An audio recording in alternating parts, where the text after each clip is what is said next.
চূড়ান্ত হয়েছে ব্রাজিলের শেষ ১৬ প্রতিপক্ষ। ইতালিদের টপকে বিশ্বকাপে আসা আর্লিং হ্যালান্ডের নরওয়ের বিপক্ষে মাঠে নামবে ব্রাজিল। তারকাবহুল নরওয়ের বিপক্ষে কাজটা সহজ হবে না ব্রাজিল দলের জন্য। অন্তত জিততে হলে পাড়ি দিতে হবে ৩টি কঠিন চ্যালেঞ্জ। সেসব চ্যালেঞ্জে উতরাতে না পারলে আটকে যেতে পারে সেলেসাওদের স্বপ্ন। সব মিলিয়ে নরওয়ের বিপক্ষে ব্রাজিলের চ্যালেঞ্জ ও কোয়ার্টারে যাওয়ার সমীকরণ নিয়ে থাকছে প্রতিবেদন।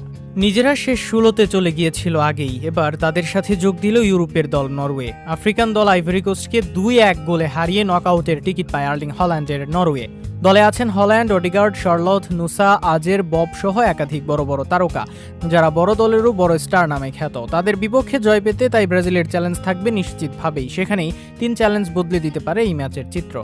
ব্রাজিলের প্রথম চ্যালেঞ্জ থাকবে নিজেদের ডান দিকে। ইনজুরির কারণে এই জায়গায় সর্বোচ্চ খেলোয়াড় ছিটকে গিয়েছে ব্রাজিল দলের, যে কারণে লেফটে শক্তিশালী হলেও ডান দিকে ফুলব্যাক বা উইংয়ে পাওয়া যায় না অসানুরূপ ফল। আবার নরওয়ে দলের লেফট উইঙ্গার হিসেবে আছেন অ্যান্থনি নুসা। বাম দিক থেকে ভয়ঙ্কর গতি এবং স্কিল দিয়ে নুসা ভাঙতে পারেন প্রতিপক্ষের ডিফেন্স।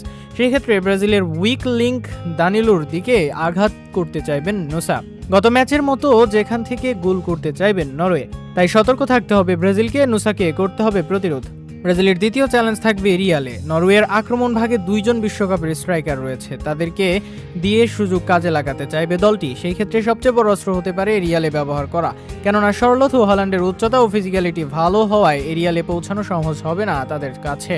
বিশেষ করে এই জায়গায় শার্লট হতে পারেন বেশি ভয়ঙ্কর। বিশ্বকাপে ২ বার হেডে গোল দিয়েছে লা লিগায়, এবারের মৌসুমে ১৩ গোলের মাঝে ৫ বারই দিয়েছেন হেডে গোল। এর বাইরে এরিয়ালে বল নিয়ন্ত্রণ নিতেও ভালো পারেন হল্যান্ড। তাকে থামানো যে কারোর জন্য দুরূহ, তবে এরিয়ালে সেই থ্রেট হলে থামানো হবে আরও কষ্টকর। তাই এই জায়গায় সর্বোচ্চ অ্যাসাইনমেন্ট করতে হবে ব্রাজিলের। হয় এরিয়ালে আটকাতে হবে, নয়তো বন্ধ করতে হবে এই জায়গায় বল আসাকে। ব্রাজিলের তৃতীয় চ্যালেঞ্জ থাকবে নরওয়ের মিডের বিপক্ষে। মাঝ মাঠে ভালো করেছে ব্রাজিল, সন্দেহ নেই, তবে জাপান ও মরক্কোর বিপক্ষে ২ গোল হজমে ছিল প্রতিপক্ষের মাঝ মাঠের ভূমিকা। নরওয়ে দলের মাঝমাঠ বেশ শক্তিশালী, বিশেষ করে আর্সেনালের ওডেগার্ড ও ম্যান সিটির বব প্রতিপক্ষের জন্য আতঙ্কের কারণ হতে পারে। তাদের বল যদি ঠিকঠাক স্ট্রাইকারদের কাছে পৌঁছায়, সেখান থেকে বিপদ হবার সম্ভাবনাই থাকবে বেশি।